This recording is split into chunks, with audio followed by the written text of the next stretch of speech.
loves the gym?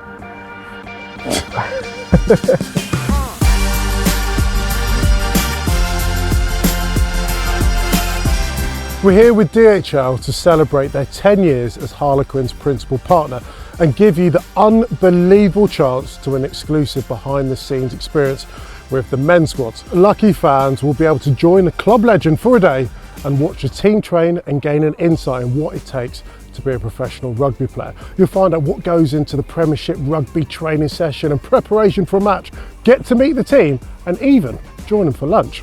I'm back in the DHL yellow seats to chat to two Harlequin stars to find out what goes on behind the scenes at a training session. Thank you for joining us this morning. If you could have lunch with any player, past or present, and ask them a question, who would it be and what would that question be? I'd love to have spent more time with Jonah Loman. He, for me, was the guy that made rugby incredibly cool. He had a PlayStation game named after him, and it's the best rugby game that there's ever been. I haven't done one since. What question would I ask him is, I'd like to ask him if he found rugby easy. Yeah. That would be the question I'd like to ask him. So I always thought those big lads, and he made it look incredibly easy, so that would probably be my question. Lee? I would say exactly the same. Exactly the same. You know, like Dee said, you know, just the impact he had on the game and kind of transcended the sport.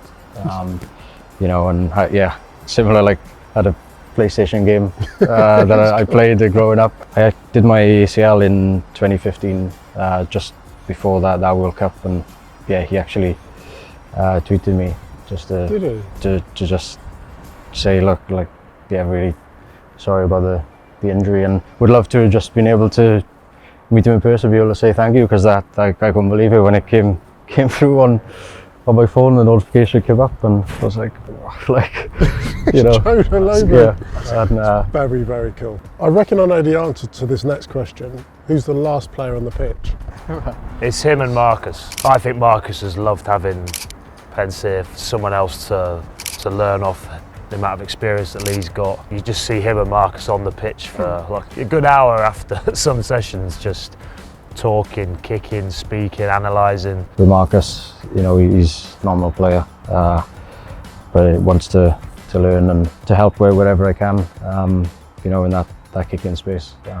Yeah, been really enjoying working with some of the lads. Well, it works very well, Who's the last one in the gym? Who loves the gym? Not me, Hughes. Not me. Who loves the gym? One of the vain. Who's vain, mate? I'd probably say Jibs, Nathan Jibs. Yeah. In terms of not, I don't mean vain, no. but you can just working hard. Yeah. Working hard, Nathan Jabulu. Yeah. Oh, he loves it. He loves the gym. Really, like, loves it. Yeah, He like can he's play. he's some athlete. In the last year or so, he's really getting bigger and strong, mate. He's, Him carrying, his power, like, he's is a freak, isn't he? phenomenal. He looks like he likes a bicep. He does look good in it. Yeah, he looks phenomenal.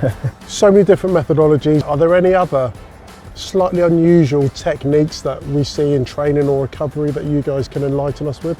I remember one training session where we were playing on like a wet Saturday, and so we had buckets full of like water with fairy liquid, and then you would just like roll the ball in there but play with that to get used to handling. Anything like that, which... Yeah, they do that every now and then. It's my worst nightmare when they do that. It's like, I've got tiny hands anyway, so it makes my job even harder.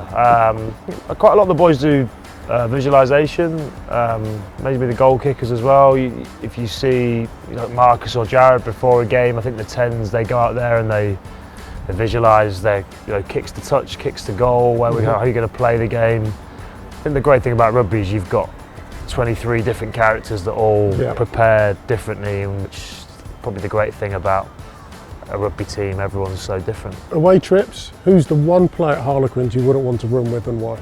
Full disclosure, I don't have a roomie anymore. Once you get kids, the club do say, right, you probably haven't had a great sleep, so we're going to make sure you have a nice sleep, your own room, which is brilliant. But then a couple of the big dogs, you know, the Marcus and the Don Brandts of this world, are like, hang on, Right. I'm selling out these stadiums, but we're like, nah, mate, you don't get in your own room still. So Go have a baby. Go have a baby, yeah, and you'll know what it's really like. Gents, how's training changed over the years? Firstly, it's monitored a lot closely with a lot of data, GPS. You know, they track every single movement that you do on the pitch, how fast you're running, how fast you're not running at times. We obviously wear our mouth guards now for player safety more than anything, but it gives you information of how many hits you've taken. Gentlemen, thank you so much for the insight. So to be in with a chance of winning this money can't buy behind the scenes exclusive access here with DHL and Harlequins, all you got to do is let us know what player would you like to have lunch with, any player from the last 10 years, and why.